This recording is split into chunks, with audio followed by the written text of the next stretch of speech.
His Excellency Rafor Gimson, Chairman of the Arctic Council, and all the distinguished ladies and gentlemen in this program. I am very honored to present the perspective of Nepal in this forum and want to express my gratitude to organizer for this great opportunity. His Excellency, Nepal is a mountainous country, also known as the land of Himalayas.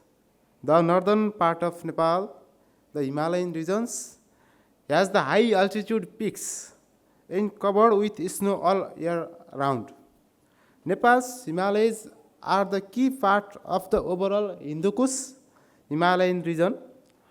Out of 14 peaks above 8,000 meters in the world, 8 of them are in Nepal, including the highest peak in the world, Mount Everest, with an altitude of 8,848 meters above the mean sea level.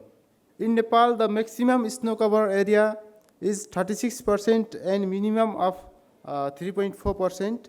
This snow cover area peaks serves as the water tower and safeguard to biodiversity and livelihood of local people in the Himalayan region as well as in the larger downstream area in and beyond the national boundary. This area has the contribution to the perennial flow of the larger river systems in the downstream areas. His Excellency, Himalayas are facing a threat of accelerated snowmelt due to impacts of climate change. The accelerated melting in the Himalayan regions poses the threat to the sustainability of this region. Glacier melting has impact not only on the Himalayan regions, but it has larger impacts on the downstream environment and people living therein.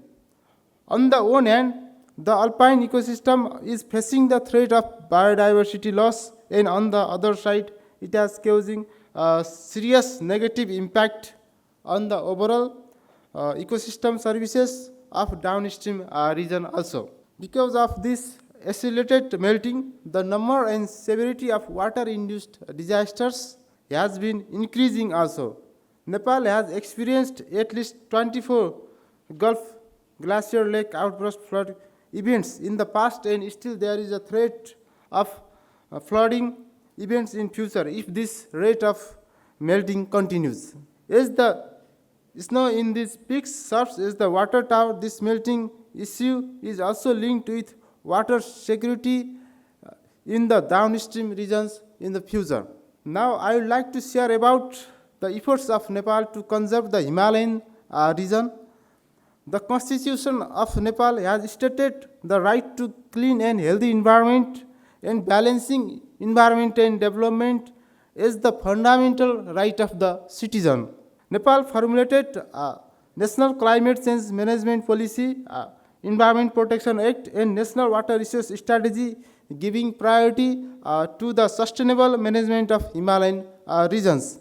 In Nepal, more than two-thirds of the total area of the Himalayas are in the protected by national laws. In mountainous regions, area is set aside as protected area where there is limited human intervention so that critical ecosystems of the region will not be disturbed and safeguarded. Nepal is also a pioneer in the participatory natural resource management.